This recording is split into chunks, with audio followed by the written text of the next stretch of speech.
নমস্কার বন্ধুরা, ঘরগিন্নি অলরাউন্ডার চ্যানেলে সকলকেই স্বাগত।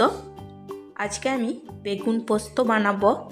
আর এই শীতের বেগুন দিয়ে বেগুন পোস্ত খেতে খুবই ভালো লাগে। দুপুরে গরম ধোয়া ওঠা ভাতের সাথে কিংবা রুটি পরোটার সাথে বেগুন পোস্ত বানাবার জন্য আমি এখানে দুটো বেগুন নিয়েছি।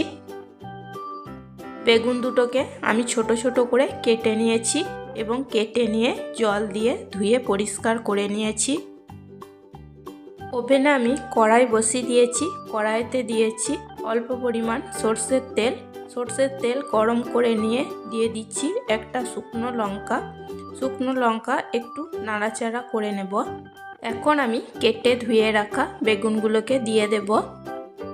বেগুন দিয়ে নাড়াচাড়া করে নেব।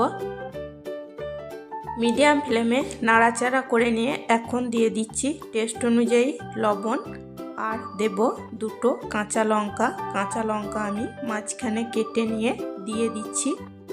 আবারও আমি নাড়াচাড়া করে নেব। নাড়াচাড়া করে নিয়ে ঢাকা দিয়ে আমি লো ফ্লেমে কিছুক্ষণ রান্না করে নেব। লো ফ্লেমে ঢাকা দিয়ে কিছুক্ষণ রান্না করে নেওয়ার পর দেখো বেগুন অনেক কমে গেছে এবং বেগুনগুলো সেদ্ধও হয়ে গেছে। এখন আমি নাড়াচাড়া করে নিচ্ছি।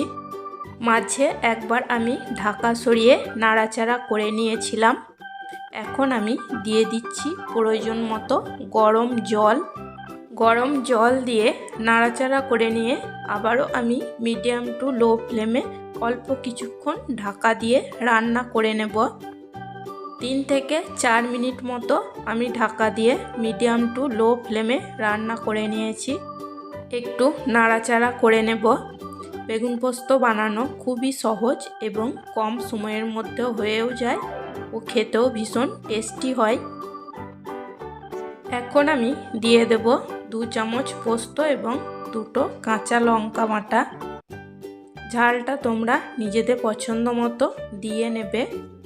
বেগুন পোস্ত একটু ঝাল ঝাল হলে খেতে ভালোই লাগে। পোস্তর বাটিটা ধুয়েই আমি আর একটু পরিমাণ জল দিয়ে দিলাম। এবার আমি খুব ভালো করে নাড়াচাড়া করে নেব। আমার বেগুন পোস্ত বানানো যদি তোমাদের ভালো লেগে থাকে তাহলে একটা লাইক করে দিও, কমেন্ট করো, সাবস্ক্রাইব করো এবং প্রচুর প্রচুর শেয়ার করে আমার পাশে থেকো।